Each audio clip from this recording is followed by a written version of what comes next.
Hello दोस्तों, आज हम आपको बड़ पूजा अमावस्या की व्रत सावित्री पूजा की कहानी सुनाएंगे। तो आइए कहानी शुरू करते हैं। मध्य प्रदेश के गांव में एक राजा अश्वपति रहा करते थे, जिनके कोई संतान नहीं थी। राजा ने यज्ञ करवाया तो सावित्री माता ने राजा को एक पुत्री प्राप्ति का वरदान दिया। राजा के घर एक सुंदर सी पुत्री ने जन्म लिया, जिनका नाम राजा ने सावित्री रख दिया। सावित्री बहुत ही सुंदर और गुणवान थी।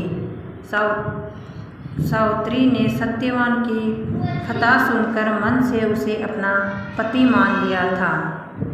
राजा बहुत चिंतित हुए, लेकिन सावित्री ने राजा से की बात नहीं मानी और हट पकड़ लिया, तो राजा ने भी हाँ भर दी। सत्यवान जब यह बात नारद जी को मालूम हुई तो वे राजा अश्वपति से जाकर बोले, राजन, सत्यवान गुणवान व धर्मात्मा अवश्य है, लेकिन वह अल्पायु है। केवल 1 वर्ष के बाद ही उनकी मृत्यु हो जाएगी। नारद जी की बात सुनकर अश्वपति उदास हो गए। विचार करके सारी बात अपनी पुत्री सावित्री को कह सुनाई, पर सावित्री मानी नहीं।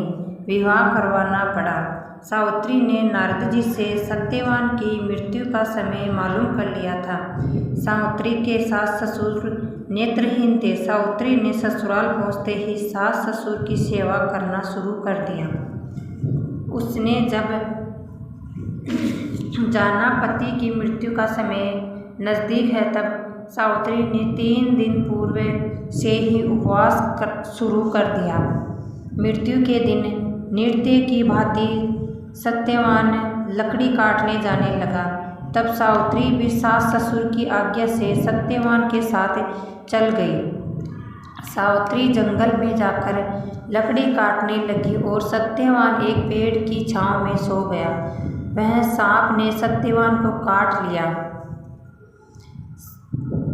सावित्री पति को गोद में लेकर रोने लगी। इतने में उधर से शंकर जी व पार्वती निकले। सावित्री ने उसके पैर पकड़ कर कहा कि आप मेरे पति को जीवित कर दो। तब उन्होंने कहा, आज बड़ पूजा की अमावस्या है, तू बड़ की पूजा कर, तेरा पति जीवित हो जाएगा। बड़ के पत्तों के गहने बनवाकर पहन, वे हीरे मोती के हो जाएंगे। तब सावित्री ने बड़ की पूजा की। तभी धर्मराज जी के दूत सावित्री के पति को ले जाने के लिए आए। उसको देवी विधान सुनाया। उसकी निष्ठा और पति प्रेम को देखकर उन्होंने सावित्री को वर मांगने को कहा। सावित्री बोली, मेरे सास ससुर वनवासी व अंधे हैं, उन्हें आप ज्योति प्रदान करें। यमराज ने तथास्तु कहा और सावित्री से लौट जाने को कहा। यमराज की बात सुनकर सावित्री ने कहा, यमराज, जहाँ पति वहीं पत्नी। वह पीछे पीछे चली गई। यह देखकर यमराज जी ने उसे और वर मांगने को कहा। सावित्री बोली, मेरे ससुर का राज्य छीन गया है, वह उन्हें पुनर्प्राप्त हो। यमराज ने कहा। वर देकर सावित्री को लौट जाने को कहा, परंतु सावित्री ने पीछा नहीं छोड़ा। तब यमराज ने तीसरा वर मांगने को कहा, तो सावित्री ने पुत्रवती होने का वरदान मांग लिया। यमराज बोला, तथास्तु। सावित्री फिर भी पीछे पीछे चली। तो यमराज बोले, अब क्या चाहती हो? सावित्री बोली, मुझे पुत्रवती होने का वचन देकर आप मेरे पति को तो ले जा रहे हो। तब यमराज जी को अपना भूल ज्ञात हुई तथा वचन रखने के लिए सत्यवान के प्राण वापस कर दिए। सावित्री उस बड़ के पेड़ के पास आई, जहाँ उसके पति का मृत शरीर पड़ा था।